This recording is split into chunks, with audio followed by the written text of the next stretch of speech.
인생은 항상 기쁨과 고통이 교차하는 예상치 못한 갈림길로 우리를 데려가고 행복이 희박한 곳은 때때로 가장 잔인한 역경에 의해 실현된다. 상실에 직면할 만큼 강하지 않다고 생각했던 한 여성이 제 이야기를 들려주었습니다. 하지만 사랑 덕분에 저는 제가 가진 것을 전혀 몰랐던 힘을 찾았습니다. 그 여정에서 저는 사랑하는 법을 배웠을 뿐만 아니라 그들이 소나기에서 떨어질 것 같아도 정말 중요한 것을 지키는 법을 배웠습니다. 때때로 인생은 우리가 도전할 선택을 하지 못하게 하지만 우리가 그들을 마주하는 방식은 우리가 인간을 형성하는 방식입니다. 이것은 제 이야기입니다. 아내, 어머니, 그리고 무엇보다도 피할 수 없는 상실을 통해 사랑하고 견디는 법을 배운 사람입니다. 늘 내 버팀목이었던 재현이와 함께한 행복한 나날부터 병과 거리, 가슴 아픈 비밀을 마주할 때 사랑이 느낌만이 아니라 약속이 하는 것을 알게 됐다. 인생은 아무리 험악해도 서로를 떠나지 않겠다는 약속. 이것은 단지 사랑에 관한 이야기가 아니라 희망, 가족의 힘, 그리고 함께했던 모든 순간이 그 어느 때보다 소중해지는 방법에 대한 이야기입니다. 토요일 오후마다 들리는 분주한 강남 모퉁이, 낯익은 카페 창가에 조용히 앉아 있었다. 오늘의 날씨는 전날보다 더 춥고 입김이 뿌연 연기를 내뿜어 창문의 유리가 시시각각 흐려졌다. 따뜻한 손에 아메리카노 따뜻한 잔은 매서운 추위를 덜어주지만 머릿속에서 뒤섞인 생각의 흐름을 진정시키지 못한다. 겨울 코트를 정리하다 우연히 찾은 낡은 탈지는 먼 과거로 나를 끌어당기는 끈이 됐다. 그 당시 우리 집은 시간이 훨씬 느리게 가는 것 같았던 경주 근처의 작은 마을에 있었다. 세 형제가 있는 집안의 막내딸로서 저는 항상 제 집에서 손님처럼 느껴집니다. 아버지의 눈에는 오빠들이 자랑이고 가족의 미래이다. 그리고 나는 아무리 노력해도 그들의 후방으로만 간주됩니다. 겨울 저녁에는 으슥한 부엌 구석에 혼자 앉아 거실에서 들려오는 아버지와 형들의 웃음소리를 듣곤 했다. 그때마다 나는 엄마가 돌아가시기 전에 나에게 남겨주신 유일한 선물인 탈취를 조용히 움켜쥘 수밖에 없었다. 한 번은 제가 8살이 되었을 때 아버지에게 용감하게 음악을 배우게 해달라고 부탁했습니다. 사촌 누나가 동경하듯 피아니스트가 꿈이었다. 그러나 그 꿈은 아버지의 무관심한 말에 의해 곧 꺼졌다. 여자는 무엇 때문에 피아노를 배우나요? 쓸데없는 돈이 들어. 그 말들은 마치 칼처럼 나의 어린 마음에 새겨졌다. 그 이후로 다시는 감히 그 꿈을 언급하지 않고 받아들이는 법을 배우고 침묵하는 법을 배우는 대신이다. 하지만 잊으려고 노력해도 팔찌를 만질 때마다 내가 희망했던 날들, 인정받고 싶었던 날들이 생각난다. 카페는 점점 더 붐비기 시작했고 문이 열렸다 닫혔다 하는 소리는 나를 기억에서 놀라게 했다. 바깥에서 서두르는 사람들의 흐름을 보면서 그들 중 얼마나 많은 사람들이 자신의 가족에서 잊혀진 느낌을 경험했는지 궁금하다. 가슴속에 가느다란 슬픔이 맴돌았지만 동시에 나는 그 기억들이 오늘의 나를 만드는 데 기여했다는 것을 깨달았다. 그 추운 세월은 어쨌든 내가 나 자신을 믿는 한 바꿀 수 없는 것은 아무것도 없다는 것을 가르쳐 주었다. 저는 저를 사랑하는 부모님의 사랑이 순종적이고 훌륭한 아이들만이 받을 자격이 있는 선물과 같은 사치라고 생각했습니다. 아버지의 눈에는 항상 쓸데없는 아이였던 내가 오빠들의 업적 뒤에 드리워진 희미한 그림자였다. 공부하고 일하려면 건강이 필요하다. 며 맏형에게 맛있는 고기를 양보했던 가족 식사가 기억에 남습니다. 한 번은 허락도 없이 치킨 수프를 하나 더 가져갔는데 아버지의 성난 눈빛은 감히 젓가락을 들지 못할 정도로 무서웠습니다. 그런데 가장 기억에 남는 것은 끼니 부족이 아니라 16살 여름에 한 번 먹은 것이다. 그날 학교를 마치고 돌아온 후 아버지가 소중히 여기는 오래된 도자기 항아리를 우연히 깨뜨렸다. 온 가족이 마당으로 몰려들었고 아버지는 이유를 알 필요 없이 항상 귀찮게 해 라고 소리쳤다. 제대로 배운 게 없다 설명하려 했지만 점점 커지는 고함 소리에 떨리는 내 목소리가 가려졌다. 그날 밤 나는 잠을 잘 수 없었고 어머니의 품을 안고 누워 날이 셀 때까지 울었다. 하지만 원망하는 대신 조용히 작은 불길, 즉 자신을 증명하고 싶은 불꽃을 키웠다. 중학교 3학년 때부터 학교 근처 빵집에서 아르바이트를 시작했다. 매일 아침, 날이 아직 밝지 않았을 때 나는 케이크를 배달하러 5시에 일어났다. 월급은 내가 학비를 내고 중고 교재를 사는 데만 충분하지만 그것은 중요하지 않다. 나는 스스로에게 언젠가 나는 누구에게도 굽실거리지 않아도 될 것이다. 라고 약속했다. 대학 1학년이 되면서 생활이 많이 어려워졌다. 내가 꿈꿔왔던 도시 서울은 지금 나에게 가장 도전적인 곳이다. 카페에서 퇴근하는 늦은 저녁, 나는 종종 어두운 불빛과 쓰레기로 가득 찬 작은 골목을 혼자서 걸어 지나간다. 한 번은 돌아오는 길에 한 무리의 낯선 사람들에게 길을 막혔습니다. 가슴이 철렁 내려앉을 것 같았지만 돈도 없고 가난한 학생일 뿐이라며 냉정을 유지하려 했다. 다행히 그들은 심급 웃기만 하고 떠났다. 그날 저녁, 나는 작은 자취방에 홀로 앉아 무력감을 느꼈다. 그러나 나는 무너지는 대신 포기하지 않으면 모든 것이 잘 될 것이다. 라고 스스로에게 말했다. 그 세월 동안 나는 자립하는 법을 배웠을 뿐만 아니라 끈기의 가치를 이해했다. 나는 전단지 나눠주기부터 기숙사 첨소까지 다양한 아르바이트를 하며 단지 등록금을 충분히 모을 뿐이다. 힘들어도 강당에 서는 순간순간이 다 내 소산이라는 걸 알면서도 뿌듯했다. 그 세월 동안 나를 따라다녔던 어머니의 품은 또한 상징이 된 것 같았고 내 삶이 아무리 잔인해도 여전히 일어나서 계속 나아가야 한다는 것을 상기시켜 주었다. 나의 노력은 결국 내가 항상 원하던 자유를 가져다 주었다. 25살의 직장인 중형보험회사에서 멀지 않은 마포의 한 작은 아파트로 이사했다. 아파트는 낡았고 싱글 침대와 작은 책상에만 충분한 공간이 있지만 나에게는 꾸짖는 소리나 경멸하는 눈빛이 없는 새로운 세상이다. 이제부터는 누구에게도 의존하지 않고 나만의 삶을 살겠다고 스스로에게 다짐했다. 보험회사에서의 일은 꿈이 아니었지만 그것은 안정적이고 내가 청구서를 지불하는 데 도움이 되었다. 근무 초창기에는 조용한 성격 때문에 많은 어려움을 겪었습니다. 동료들은 쉬는 시간에 종종 이야기를 나누고 저는 방구석에 조용히 앉아 집에서 가져온 도시락을 갉아먹습니다. 그러나 그 거리 사이에는 항상 나를 주목하게 하는 한 사람이 있다. 재현 영업부장이 있다. 그는 복도에서 잠깐이라도 나를 볼 때마다 항상 미소를 짓는 유일한 회사 사람이다. 우리가 처음 얘기한 것은 11월 말 어느 날 오후였습니다. 회사가 여의도의 한 공원에서 야외 모임을 가졌을 때였지요. 그날은 쌀쌀했고 노란 잎이 통로를 덮었습니다. 제가 실수로 뜨거운 찻잔을 떨어뜨렸는데 재현 씨가 손수건을 건네주셨어요. 조심하세요. 서울의 겨울은 항상 사람들을 더 서투르게 만듭니다. 라고 그는 가벼운 미소를 지으며 말했습니다. 간단한 말이지만 냉정함에 익숙한 나에게는 음울한 겨울날의 한 줄기 빛과 같다. 우리는 작은 대화를 통해 친해졌고 때로는 일자리를 묻거나 앞으로의 프로젝트에 대해 서로 상기시켜주기도 했습니다. 재현이는 따뜻할 뿐만 아니라 책임감도 강해요. 한 번은 내가 계약 처리에 실수를 했을 때 그는 비난하지 않고 참을성 있게 고쳐야 할 단계를 설명했다. 누구나 틀릴 때가 있다. 중요한 것은 우리가 그것을 다루는 방법이다. 라고 그는 말했고 그 말은 내 마음 가장 깊은 곳에 와 닿는 것 같았다.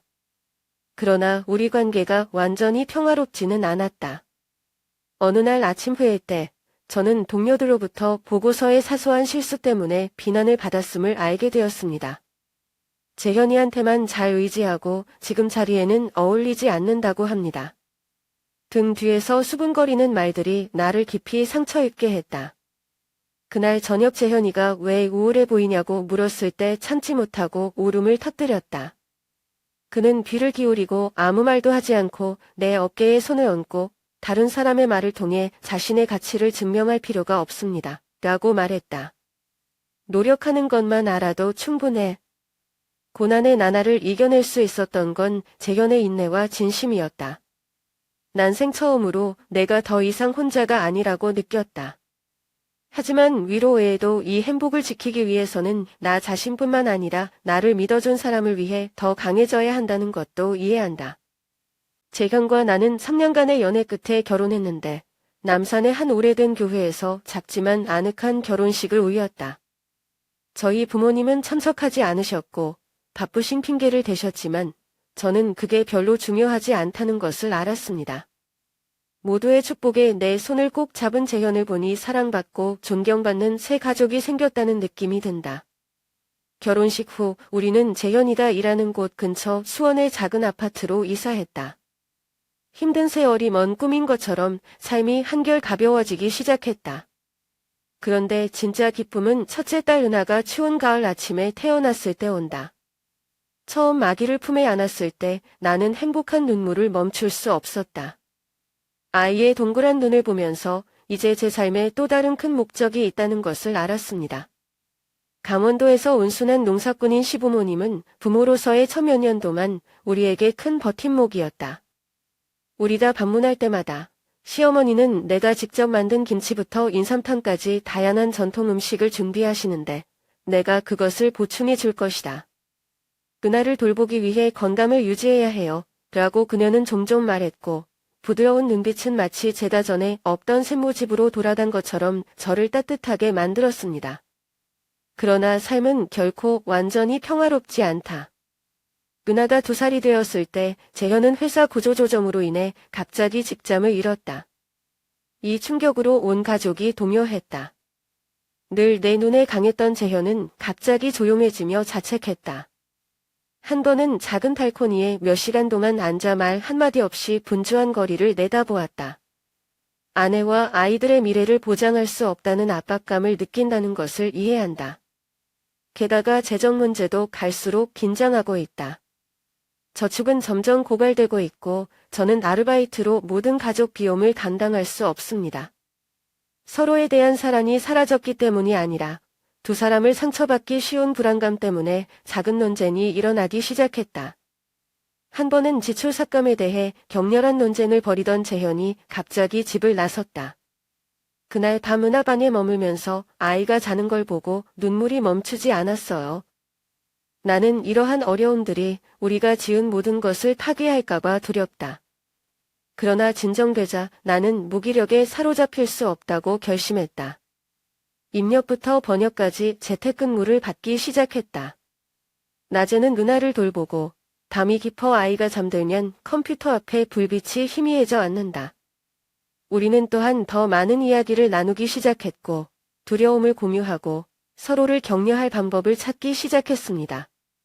우리가 얼마나 많은 시련을 이겨냈는지 이번에도 예외는 아니라고 믿는다. 고 재현은 내가 항상 존경해왔던 확고함으로 눈빛을 돌리며 말했다. 재현이 작지만 안정적인 회사에서 새 직장을 구하면서 생활이 점점 나아졌다. 이 시련들은 행복이 단지 어려움을 피하는 것이 아니라 그것들을 함께 직면하는 것이라는 것을 이해하는데 도움을 주었습니다. 아버지의 품에서 웃는 은하를 보면서 인생은 험난하지만 가족은 내가 앞으로 나아갈 수 있는 힘이라는 것을 깨달았다. 나는 그 운명의 날, 2월 말 추운 저녁, 결코 잊지 않는다. 창밖에 폭설이 내렸고 처마에 흰꽃이 하나하나 주차되어 있었다. 재현은 오랜 교대 근무 끝에 평소보다 늦게 돌아왔다. 내가 망문을 열었을 때 그는 바로 앞에서 쓰러졌고 가방이 바닥에 떨어졌고 뭔가 좋지 않은 것을 알리는 것처럼 차가운 소리를 냈다. 나는 당황해서 그의 이름을 불렀지만 그는 너무 피곤해 라는 한마디에 숨만 약하게 내쉬고 기절했다. 나는 당황해서 구급차를 불렀고 손이 떨려서 전화기를 잡을 수 없었다. 병원에서는 모든 것이 악몽처럼 일어납니다. 복도의 차가운 불빛, 간호사의 재촉하는 발자국 소리, 응급실을 나서는 의사의 걱정스러운 눈빛이 가슴을 졸이게 했다. 재현이가 위암 3기라는 의사소견을 냈을 때 주변이 온통 무너진 기분이었다. 어떻게 그럴 수 있죠? 라고 나는 속으로 외쳤지만 감히 말로 할 수 없었다. 재현은 그 소식을 듣고 침착함을 유지하려고 했다. 그는 모든 것이 그렇게 나쁘지 않은 것처럼 고개를 살짝 끄덕였지만 나는 그의 눈빛에서 그가 숨기려고 했던 걱정, 절망, 두려움까지 분명히 보았다. 돌아오는 길에 그는 내 손을 잡고 따끔할 정도로 꽉 쥐었다. 죄송합니다. 라고 그는 목이 메어 말했다. 이것이 당신과 은하에게 영향을 준다면 어떻게 해야 할지 모르겠습니다. 나는 그 자리에서 울음을 터뜨렸고 마음의 고통은 말로 표현할 수 없었다. 그 다음 날들은 진찰과 치료의 긴 연속이었다. 병원은 우리의 두 번째 집이 되었다. 나는 그가 화학요법으로 인한 고통을 참는 동안 몇 시간 동안 병원 침대 옆에 앉아 재현의 손을 잡았다. 한 번은 그는 3일 동안 아무것도 먹지 못했고 몸이 너무 여의어서 나는 강한 남자가 한때 나에게 든든한 버팀목이었다는 것을 깨닫지 못했다. 당시 4살이었던 은하는 무슨 일이 일어나고 있는지 이해하기에는 너무 어렸다. 아이들은 제게 묻곤 했죠. 아빠 어디 있어요? 나랑 같이 놀지 그래요? 그럴 때마다 저는 제 아이를 안아줄 수밖에 없었어요. 어떻게 대답해야 할지 몰랐고 눈물이 흘러내렸지요. 재정 압박도 불가피한 부담이 됐다. 병원비가 쌓여 있고 아르바이트로 벌어들인 내 수입은 충분하지 않다. 나는 충분한 돈을 벌기 위해 일을 더 받고 밤낮으로 일하기 시작했다. 계산서와 계좌의 숫자를 보고 모든 것을 포기하고 싶은 밤이 있다. 하지만 재현의 눈빛과 은하가 짓는 천진난만한 미소를 떠올릴 때마다 계속해야겠다고 스스로에게 다짐했다. 가족이 전부야 라고 나는 나를 격려하기 위한 방법으로 그 말을 반복했다. 그러나 가장 큰 도전은 돈이나 기진맥진한 것이 아니라 내가 가장 사랑하는 사람을 잃는 두려움에 직면하는 것이다.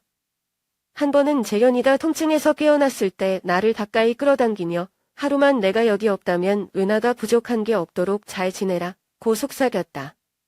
나는 소리쳤고 눈물이 비처럼 흘렸다. 그런 말 하지 마. 넌 이겨낼 거야. 우린 이겨낼 거야. 하지만 제 마음속에서는 두려움이 커져갔습니다. 마치 검은 그림자가 항상 숨어있는 것처럼요. 모든 것을 집어삼킬 준비가 되어 있었죠. 그럼에도 불구하고 그 어려운 순간들은 나에게 한 가지를 깨닫게 해주었다.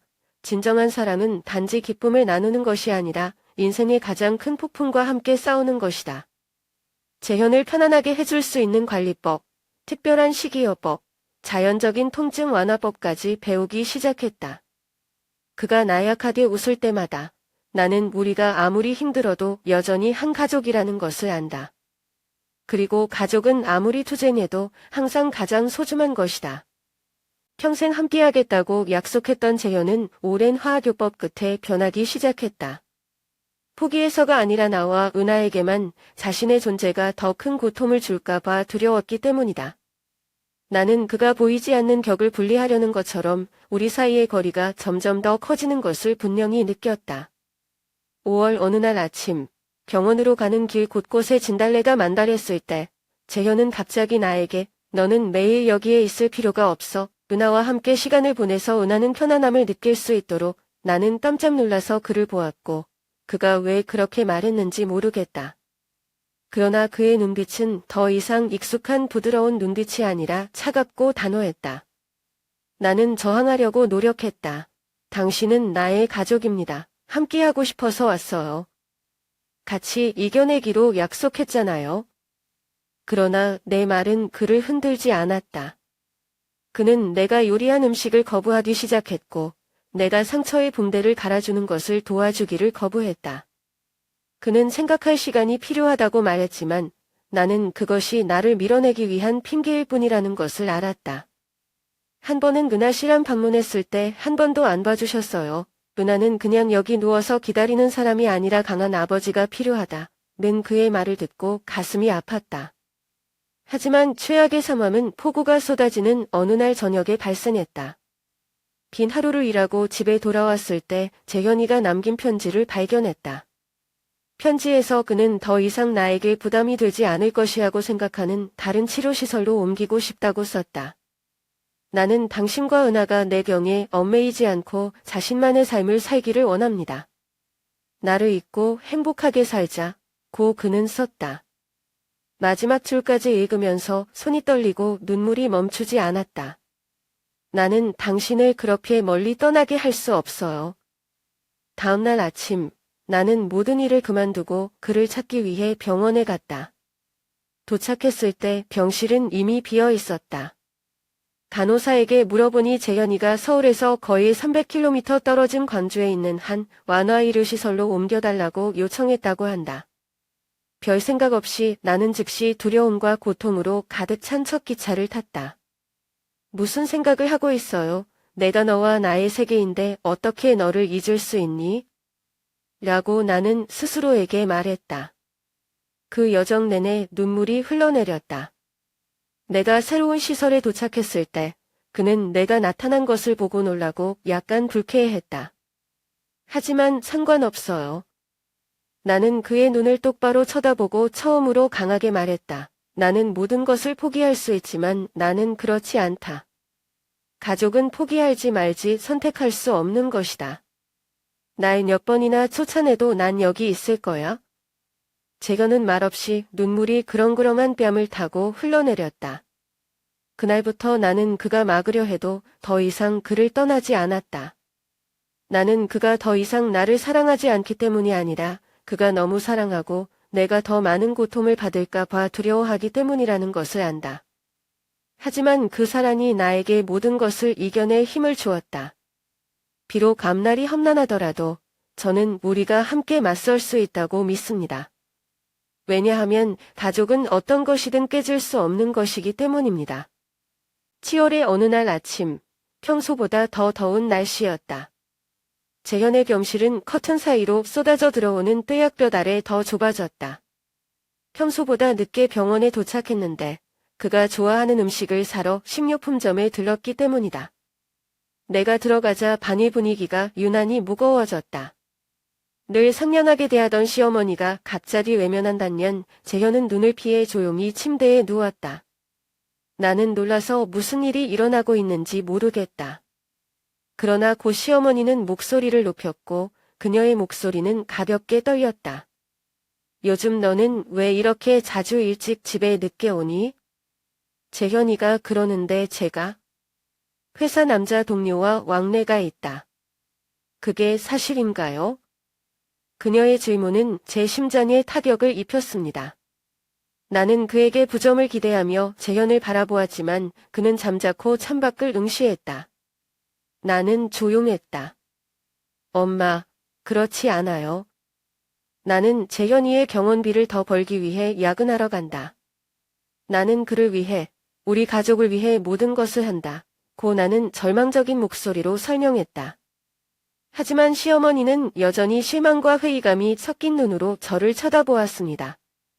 아직 완전히 믿고 싶지는 않지만 재현의 말이 그녀의 마음에 의혹을 심어줬다는 것을 느낄 수 있었다. 시어머니가 재현의 물을 얻기 위해 떠났을 때 나는 분노를 참지 못하고 그에게로 돌렸다. 왜 그런 말을 하는 거야? 얼마나 상처받았는지 알아? 재현은 한숨을 쉬며 두 눈에 슬픔이 가득했지만 피하지 않았다. 나는 단지 당신이 나를 위해 모든 것을 떠맡는 것을 멈추기를 바랍니다.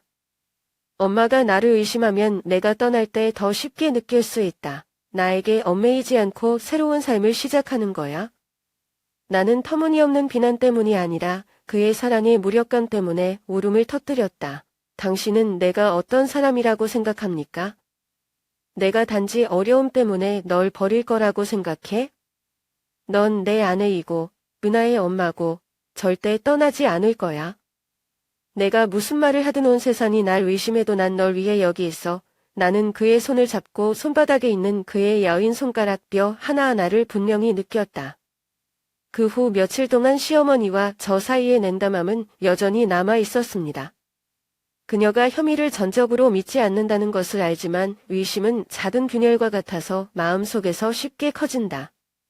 재현을 돌보는 시간을 보내는 것부터 집을 비워야 할 때마다 구체적으로 설명하는 것까지 자신을 증명하기 위해 더 노력한다. 하지만 재현의 말이 주는 상처는 쉽게 가시지 않는다. 어느 날 저녁, 은하와 함께 집으로 돌아가려고 병원을 떠날 준비를 하고 있을 때 시어머니가 갑자기 나를 다시 불렀다. 죄송합니다. 라고 그녀가 낮고 슬픈 목소리로 말했습니다. 엄마가 나를 의심한 것은 잘못했다. 항상 재현 씨랑 가족들을 위해서 노력하는 거 알아요. 하지만 알다시피 엄마가 조금만 걱정해도 마음이 흔들리기 쉽다. 나는 할머니를 껴안았고 눈물이 멈추지 않았다. 이해해요, 엄마. 우리는 모두 그를 사랑하고 나는 어떤 것도 우리 가족을 갈라놓지 못하게 할 것이다. 그날부터 나는 재현의 병에 직면했을 뿐만 아니라 가족 간의 신뢰를 지키기 위해 더 강해진 기분이었다. 나를 밀어내려고 애쓰던 재현은 결국 사람은 무언의 희생이 아니라 아무리 고통스러워도 함께 모든 어려움을 짊어져야 한다는 것을 깨달았다. 그날 저녁, 긴 하루를 마치고 막 집에 들어섰을 때 시어머니는 거실에서 기다리고 계셨다. 테이블 위에는 찻잔이 식어 있었고 그녀의 눈빛은 강원도의 겨울바람처럼 싸늘했다. 나는 잠시 몸서리를 치고 가방을 내려놓고 여느 때처럼 절을 했다. 그러나 그녀는 대답 대신 내가 들어본 적이 없는 엄격함으로 가득 찬 목소리로 말했다. 당신은 밖에서 무엇을 하고 매일 밤 늦게 집에 옵니까? 항상 가족을 위해서라고 하지만 재현 씨 느낌은 생각 안 나세요? 그는 한 곳에 누워 있었고 그녀는 다른 사람을 만나러 나갔다. 언제까지 나한테 숨길 거야? 그녀의 질문은 청천벽력과 같았다. 나는 침묵했고 어떻게 반응해야 할지 몰랐다. 엄마, 무슨 소리 하는 거예요? 재현이 형 병원비 벌려고 아르바이트 한 거예요. 라고 놀라움과 분노로 떨리는 목소리로 설명하려 했다. 하지만 시어머니는 듣지 않았다. 더 이상 할지 마세요. 재현이가 저한테 다 얘기해줬어요. 그는 그녀가 남자 동료를 만나러 자주 간다고 말했다. 사람들은 두 사람이 저녁을 먹으러 가는 것을 보고 심지어 웃으며 즐겁게 말했다.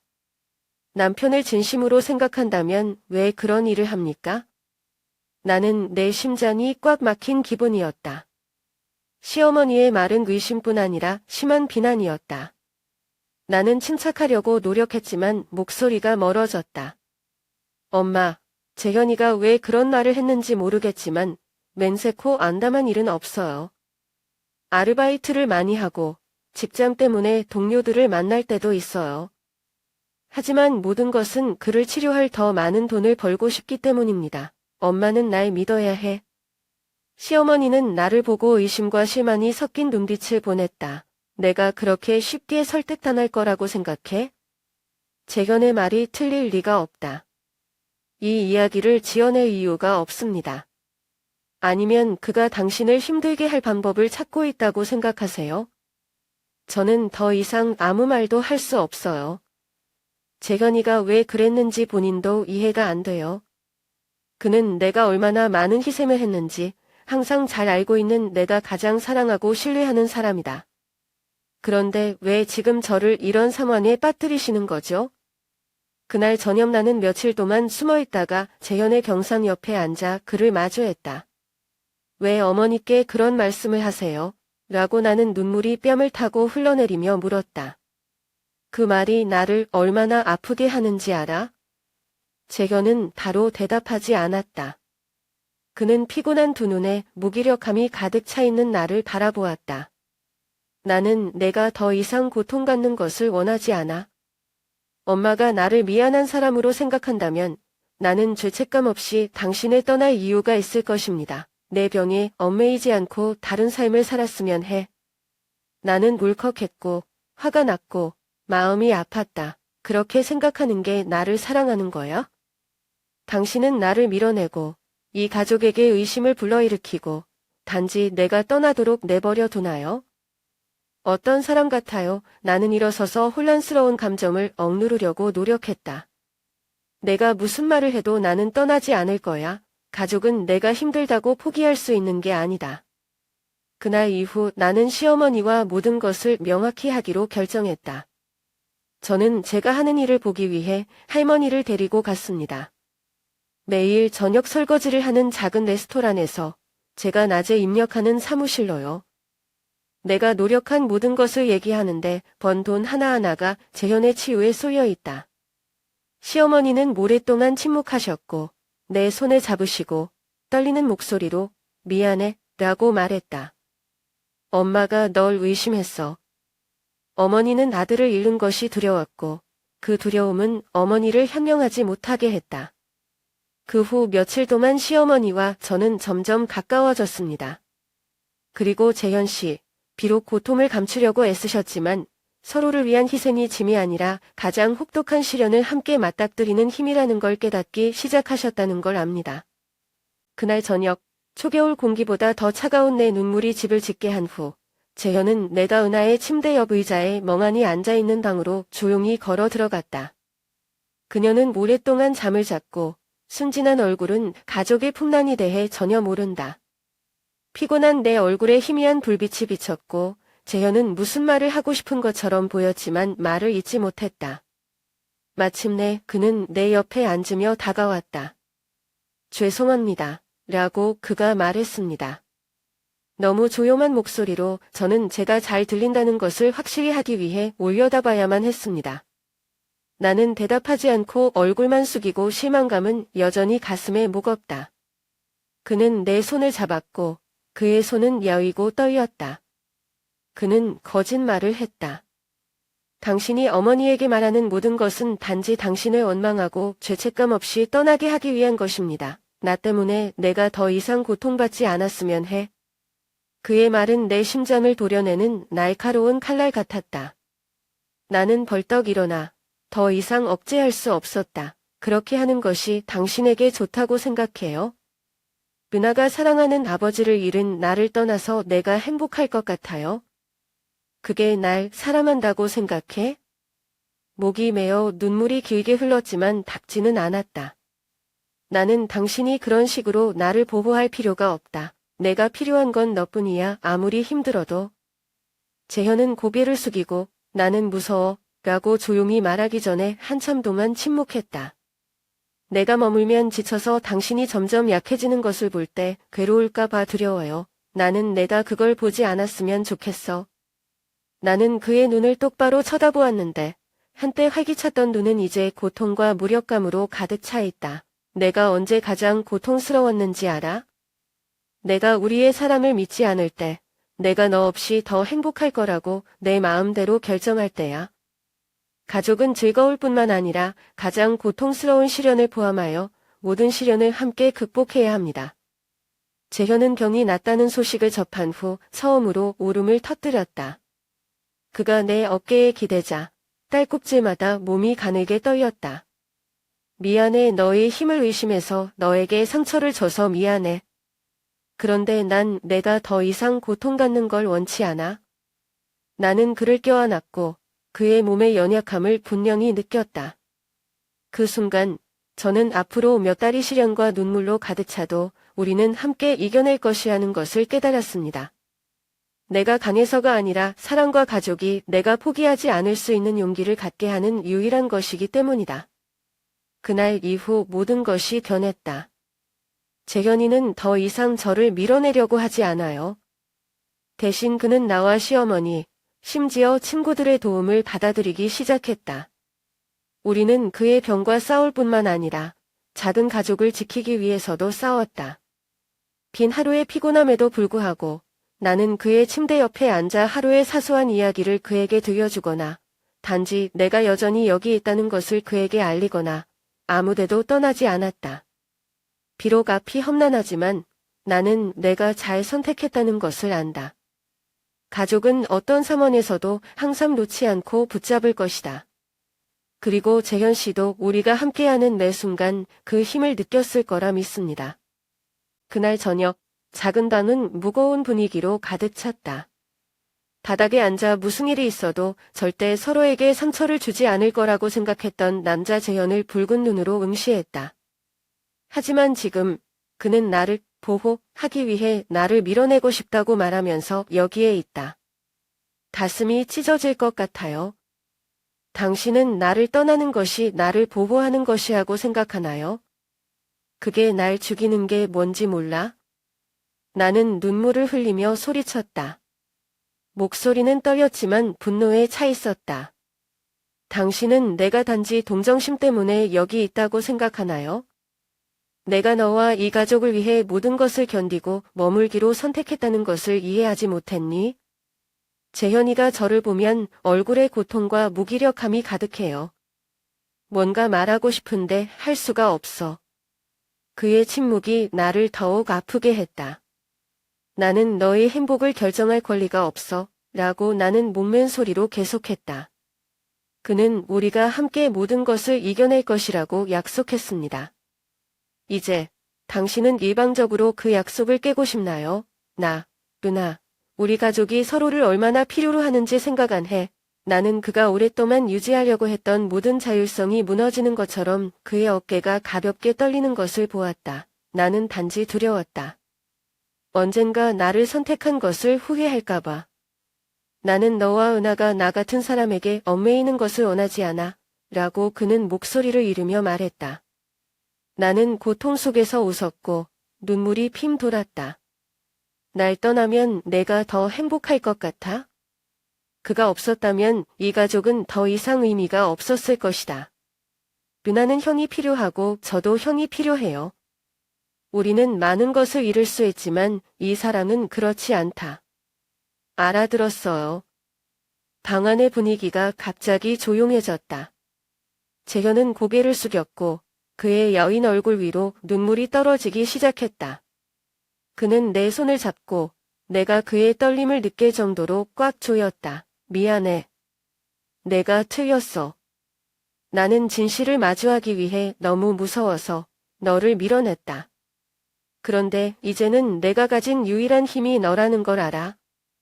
나는 그를 껴안고 그의 몸에서 약함과 연약함을 느꼈다. 우리 둘 다 울었지만 이번에는 고통 때문이 아니라 서로에 대한 믿음을 되찾았기 때문이다. 그 후 며칠 동안 모든 것이 항상 쉽지는 않았습니다. 나는 그의 병이 하루아침에 치유될 수 없다는 것을 안다.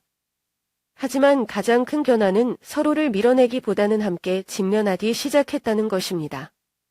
매일 아침 그와 나는 마치 아무것도 우리를 달라놓을 수 없는 것처럼 손을 잡고 병원 구내를 걷는 연습을 했다.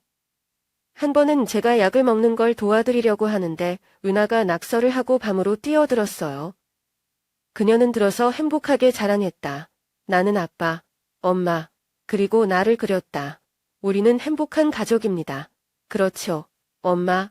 그림을 보고 순진하지만 우리가 지키기 위해 싸우고 있는 모든 것을 담았습니다. 네, 우리는 한 가족입니다.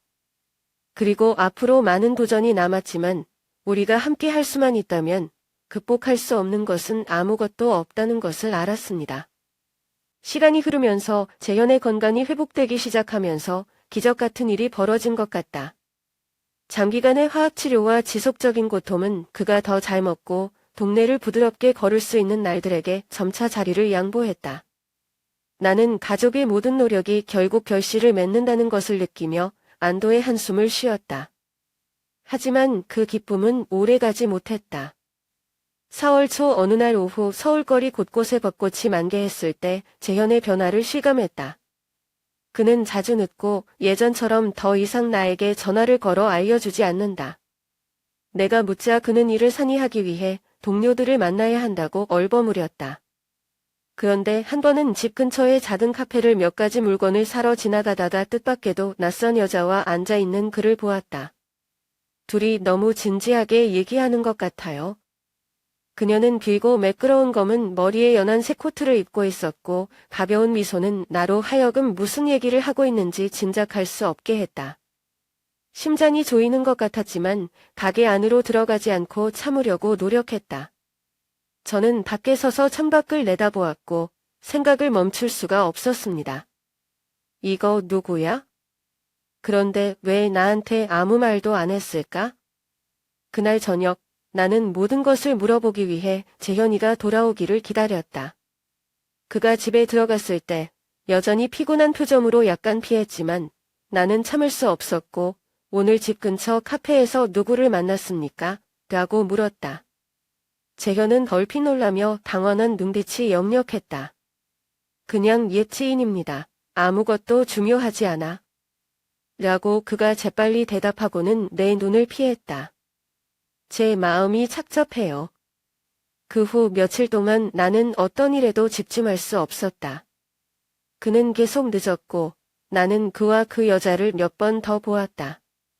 그때마다 나는 수천 개의 바늘이 내 심장에 박혀 있는 것 같았다. 재현이를 나쁘게 생각하고 싶지는 않지만 그 이미지들이 계속 마음에 걸려요. 결국 은하가 잠자리에 든 어느 날 저녁, 저는 다시 한번 얼굴을 대하기로 했습니다. 재현아, 내가 모를 것 같아? 그 여자를 몇 번이나 만나셨어요? 아무것도 없다면 왜 나한테 숨기는 거야? 나는 침착하려고 애썼지만 내 목소리는 고통을 감추지 못했다. 재현은 한참 동안 침묵하다가 한숨을 쉬었다. 그녀는 그가 한때 친했던 동료의 전 부인이었다. 그녀의 남편은 당신과 같은 병으로 사망했다. 그는 조언을 듣고 우리가 겪고 있는 일에 대처하기 위해 그녀를 만났다. 걱정하기 쉬워서 말 안 하고 싶어. 그의 말은 나를 놀라게 하고 마음이 쉽게 느끼게 했다. 그러면 왜 처음부터 나한테 말하지 않았어? 우리는 부부인데 왜 당신은 나와 모든 것을 공유하지 않고 다른 사람을 찾아야 합니까? 나는 너에게 더 많은 부담을 주고 싶지 않기 때문이다. 내가 너무 많이 고통받았다는 거 알아? 그런 걸 본 적이 있는 사람을 만나면 걱정될 것 같아. 나는 조용히 혼란스러운 마음의 감정을 억누르려고 노력했다. 마지막으로 나는 말했다. 나는 당신이 나를 보호하기 위해 나에게 숨길 필요가 없다. 내가 필요한 것은 당신의 솔직함과 신뢰뿐입니다. 그렇지 않으면 우리는 크든 작든 어떤 난관도 극복할 수 없을 것이다. 그날 밤 우리는 오랫동안 쌓인 오해를 풀면서 여러 시간 동안 이야기를 나누었다. 재현이도 비밀로 하는 게 우리 관계를 상하게 한다는 게 좋은 뜻에서 나온 거라는 걸 깨달았어요. 그리고 그는 후회를 느끼더라도 피하는 것이 결코 해결책이 아니라는 것을 이해한다. 그 이후로 우리는 아무리 어려운 일이 있어도 서로에게 마음을 여는 법을 배웠습니다. 둘 다 자신이 쌓아온 사람을 믿고 노력하는 한 작은 균열은 치유될 수 있다. 그날 아침, 평소보다 더 흐렸고 공기 중에 뭔가가 내 마음을 불안하게 했다. 재현이 형이 밖에 나가 있을 때 내가 작업실을 치우기로 했어. 그가 늘 앉아서 책을 읽거나 서류를 보는 작은 밤은 친밀감과 평화감을 준다. 그러나 그 평온함은 내가 실수로 책상 왼쪽의 서랍을 열었을 때 곧 깨졌다. 서류 사이에 얇은 파의 한 묶음이 있고 맨 위 모서리에 그가 치료한 병원의 친숙한 문구가 적혀 있다. 끌어내면서 손이 떨렸고 의학신문이 긁고 하나하나가 숨이 막히는 듯했다. 위암 재발, 말기. 저는 제 눈을 믿을 수가 없어요. 제 다리가 휘청거렸고 세상이 뒤집혔습니다. 재현 씨는 언제부터 알고 계셨어요? 왜 저한테 말씀 안 하셨어요?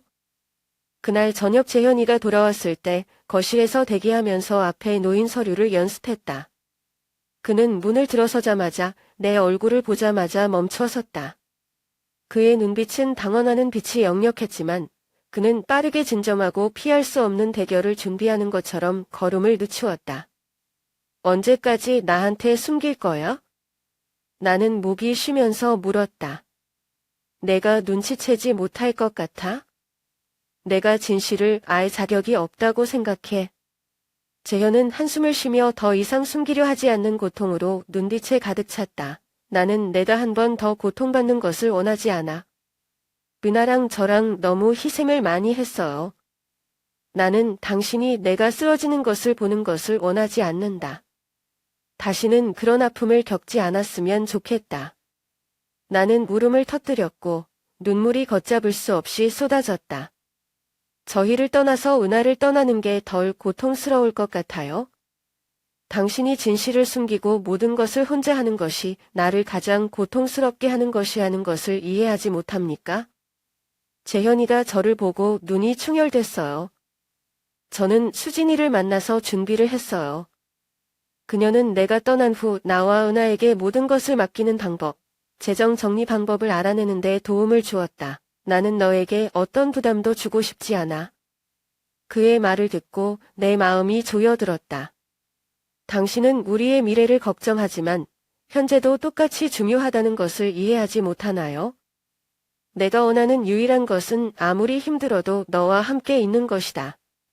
계획도 없고 계획도 없어요. 너만 필요해. 당 전체가 침묵에 빠졌다. 재현은 가녀린 어깨에 새삼을 짊어진 듯 고개를 숙였다. 죄송합니다. 라고 그가 못맨 소리로 조용히 말했다. 그는 진실을 직시하기에는 너무 두려웠다.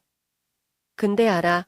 너와 은하를 잃는 것보다 나를 더 무섭게 할 수 있는 건 없어.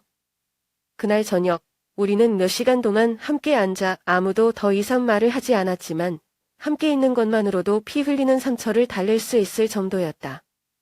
앞으로 많은 도전이 있을 것이라는 것도 알고 있지만 더 이상 숨김없이, 더 이상 멀리서도 함께 직면할 것이라는 것도 알고 있습니다. 마음속 깊이 나는 이 가슴 아픈 진실이 변할 수 없다는 것을 알지만 우리가 함께 그것을 가지고 사는 방식은 모든 것을 바꿀 것이다.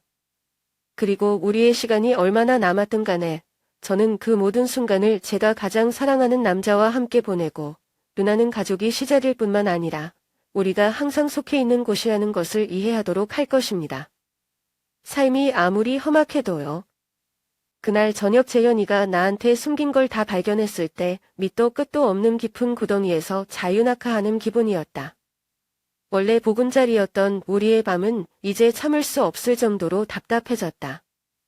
혼란스러운 생각 하나하나가 마음속 깊이 소용돌이치면서 나는 거의 숨이 막힐 지경이었다.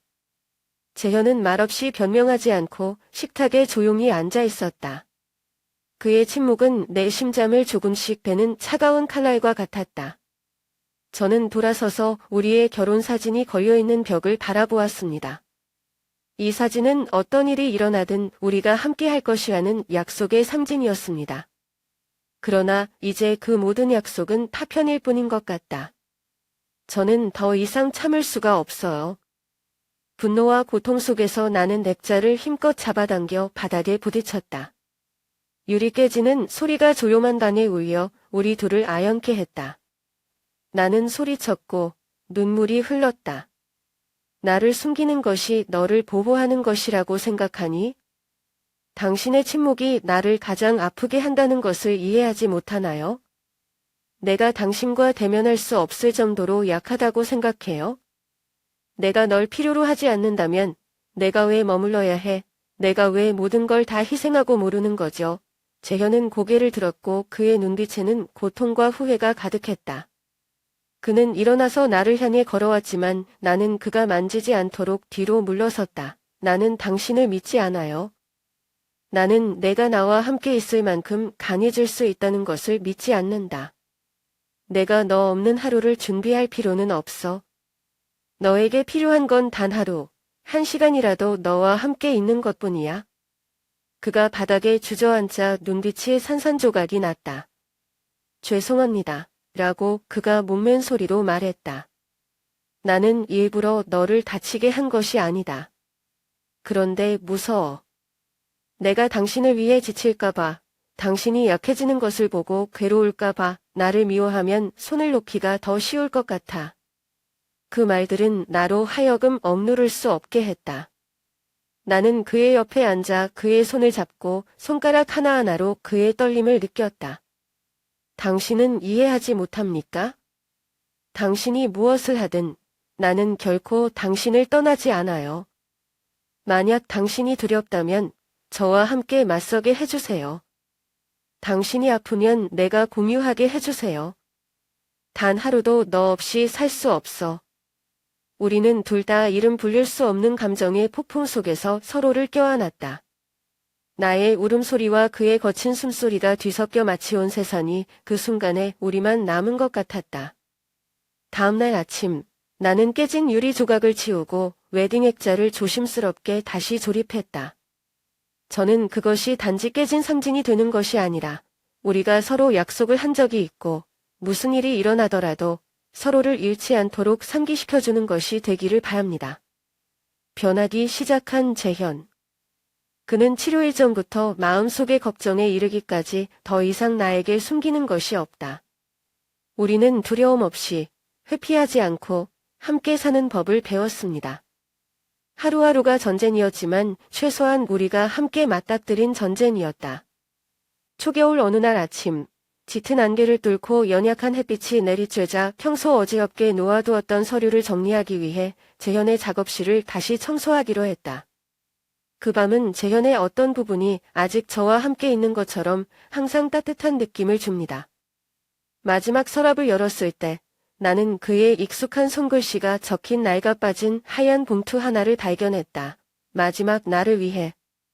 편지를 꺼낼 때 내 손이 떨렸다. 종이에 접힌 글고 하나하나가 눈물 때문에 눈을 번지게 했다. 진이, 넌 내 인생의 유일한 빛이야. 내가 이 편지를 읽었으면 아마 나는 없었을 것이다. 나는 내가 이 편지를 쓰고 너에게 미리 말하지 않은 것에 대해 나에게 화를 낼 것이라는 것을 알지만 이것이 내가 해야 할 일이다. 혼자서는 말할 수 없는 것도 있고 내가 의심했던 수진에게 도와달라고 부탁했어. 정원 카페에 가서 그녀를 찾으세요. 그녀는 내가 당신과 함께 있을 때 말할 용기가 없었던 것들을 당신에게 말할 것입니다. 이 세상 그 무엇보다 너와 은하를 사랑해. 나는 방금 읽은 것을 믿을 수 없다. 가슴이 조여오는 것 같았고 일련의 질문들이 머릿속에서 소용돌이쳤다. 재현이 왜 수진이한테 부탁해? 왜 처음부터 나한테 말 안 했어? 하지만 고민하는 대신 답을 찾아야 한다는 걸 알았죠. 바로 준비해서 정원 카페로 갔다. 재현이가 그곳의 따뜻하고 조용한 공간을 좋아한다고 말했던 종로 한적한 골목에 숨어있는 작은 식당이었다. 들어가니 수진이는 이미 창가 쪽 책상 모서리에 앉아 기다리고 있었다. 그녀의 눈빛은 나를 보고 약간 놀라긴 했지만 금세 이해할 수 없는 침착함으로 바뀌었다. 오셨습니다. 라고 그녀가 말했습니다. 앉으세요. 내가 무슨 말을 하기도 전에 그녀는 다른 봉투를 꺼내서 책상 위에 놓았다. 이게 바로 제가 언니에게 주길 바라는 거예요. 봉투를 열자 안에는 마지막 한 해 때 은하와 함께 찍은 옛 가족 사진과 또 다른 편지가 들어있었다. 재현의 글귀가 머릿속에 맴돈다.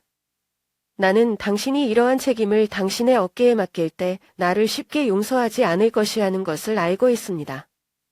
하지만 내가 충분히 했다는 걸 알아줬으면 해, 진이야. 계속 혼자서 모든 것을 짊어지지 말아라. 수진이는 내 친구일 뿐만 아니라 앞으로 다가올 날들을 헤쳐나갈 수 있도록 도와줄 수 있는 사람이다. 그녀는 내가 외로움을 느끼지 않고 계속 살아가기 위해 무엇을 해야 하는지 잘 알고 있다. 올려다보며 분노와 무기력함이 섞인 눈빛으로 수진을 바라본다. 당신은 이미 모든 것을 알고 있는데 왜 나에게 말하지 않았죠? 수진은 침착하게 대답했다. 재현은 끝까지 언니를 스스로 지키고 싶어 해요. 그는 그녀가 먼저 말하면 다른 사람의 도움을 받아들이지 않을까봐 두려웠다. 그리고 마지막 날에 내가 너와 함께 있을 때 부담스러워하는 것을 원하지 않는다. 그녀의 말은 내 마음을 아프게 하고 배신감을 느끼게 했다. 하지만 그녀의 진심 어린 눈을 보면서 재현이 나와 은하를 위해 최선을 원하기 때문이라는 것을 깨달았다. 그는 자신이 최대의 고통과 싸우고 있을 때에도 우리의 미래를 세세히 걱정했다. 마음이 무겁지만 투지가 넘치는 카페를 떠났다. 재현의 편지는 메시지일 뿐 아니라 사랑을 결코 잃지 않는다는 것을 일깨워주는 말이었다. 그리고 이제 나는 은하뿐만 아니라 그가 내 인생에 남긴 영원한 사랑 때문에 계속 살아야 한다는 것을 안다. 그날 오후 정원 카페는 생각보다 한산했다. 밖에는 가벼운 빗방울이 흩날리고 초겨울의 쌀쌀한 공기와 조화를 이룬다. 들어서자 창가에 낯익은 책상 모서리에 수진이가 앉아있는 것이 보였다. 밖에서 들어오는 희미한 불빛 때문에 그녀의 얼굴은 침울해 보였지만 다른 사람의 고통에 익숙해진 사람의 차분함이 배어 있었다. 그녀는 나를 보고 조용히 고개를 끄덕여 앉으라고 했다. 책상 위에는 꼼꼼하게 쌓인 서류 뭉치가 놓여 있었고 뭔가 중요한 것이 담겨 있다는 것을 느낄 수 있었다. 진이 언니, 재현이가 남기고 싶은 유언장이에요. 떠나기 전에 끝내지 못했지만 알아두셔야 할 것 같아요. 라고 수진이가 말했고 천천히 서류철을 열었다. 재현의 글을 읽었을 때 조금 떨려도 글씨가 여전히 깔끔했다. 진이랑 은하 양, 더 오래 함께하지 못해서 미안해요. 그는 저축한 돈 전부를 넣어와 아이에게 남겼다. 많지는 않지만 두 사람이 덜 힘든 삶을 살 수 있기를 바랍니다.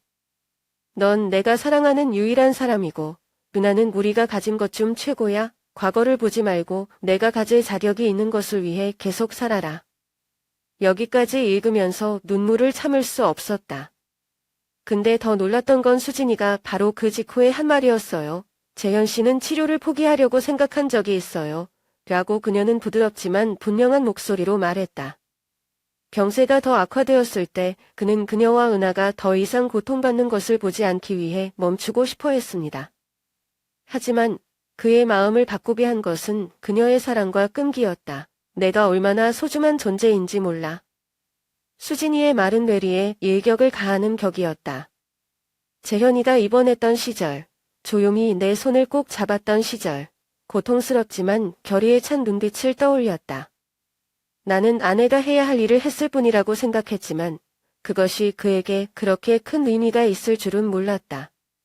수진은 이어 언니를 볼 때마다 자신이 결코 가졌다고 생각하지 않는 힘을 느낀다고 말했다. 아파도 언니를 위해, 가족을 위해 싸우고 싶어 해요.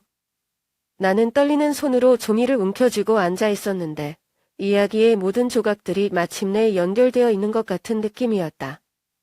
재현은 병과 싸울 뿐만 아니라 짐이 될까봐, 나와 은하에게 상처를 줄까봐 두려운 자신의 두려움과도 싸운다. 내가 수진을 바라보자 그녀의 두 눈은 진심과 동정으로 가득 찼다. 고마워요. 라고 죄다 쉰 목소리로 말했습니다. 그를 도와줘서 고맙고 그를 더 잘 이해할 수 있게 해줘서 고마워. 카페를 떠날 때 작은 빗방울이 여전히 얼음 포장도로에 고루고루 떨어졌다. 나는 천천히 걸었고 내 마음의 느낌은 더 이상 억울함이나 고통이 아니라 감사였다. 비록 재현이가 더 이상 여기에 없지만 그의 사람은 그가 한 모든 결정, 그가 남긴 모든 말에 여전히 존재한다. 그날 저는 사랑의 힘은 함께 어려움에 직면했을 뿐만 아니라 인생의 마지막 순간에 의미를 부여하는 능력이라는 것을 깨달았습니다. 그리고 저는 앞으로 어떻게 되든 은하뿐만 아니라 재현이가 저희에게 주신 사랑 때문에 계속 살아갈 거라는 걸 알아요. 그날 오후 집에 들어서자 제일 먼저 눈에 들어온 건 바닥에 앉아 은하와 놀고 있는 재현이었다. 그녀는 바삭바삭 웃었고 작은 두 손은 밝은 얼굴보다 더 높은 장난감 타워를 쌓으려고 노력하고 있다. 몸이 많이 약해진 재현은 인내심을 갖고 아이를 위해 탑을 지키며 다른 곳에서는 볼 수 없었던 소박한 기쁨이 그의 눈에 비쳤다. 나는 거기에 서서 가만히 보고 있었는데 무거운 마음이 갑자기 들어올린 것처럼 가벼웠다. 그 순간 내 주변의 모든 것이 멈춘 것 같았다. 얼마나 힘든 일이든, 얼마나 가슴 아픈 진실이든 재현이만 여기 있다면 절대 포기하지 않을 거라는 걸 깨달았어요. 하지만 그 위로 직후, 마지막 나를 위해 라는 편지와 수진의 말들이 소금에 절인 채 아물지 않은 상처처럼 다시 떠올랐다. 나는 궁금했다. 나에게 숨기는 것이 그게 다일까? 아니면 내가 모르는 다른 비밀들, 당신이 감히 말하지 못한 것들이 있나요? 그날 저녁은 은하가 푹 자고 난 뒤 재현이를 다시 상대하기로 했다. 그는 책상 옆에 앉아서 그가 가장 좋아하는 책을 읽고 있다. 나는 걸어가서 맞은편 의자를 끌어당겼다. 재현이, 제가 시작하자 침착한 목소리로 다시 한번 묻고 싶다. 나한테 말 안 한 거 또 있어? 그는 책을 내려놓았고 눈빛은 약간 어리둥절했지만 곧 확고해졌다. 난 너에게 더 이상 숨길 게 없어. 진입,라고 그는 조용하지만 확신에 찬 목소리로 말했다. 내가 하는 모든 일, 나는 당신과 은하를 위해 잘하고 싶다.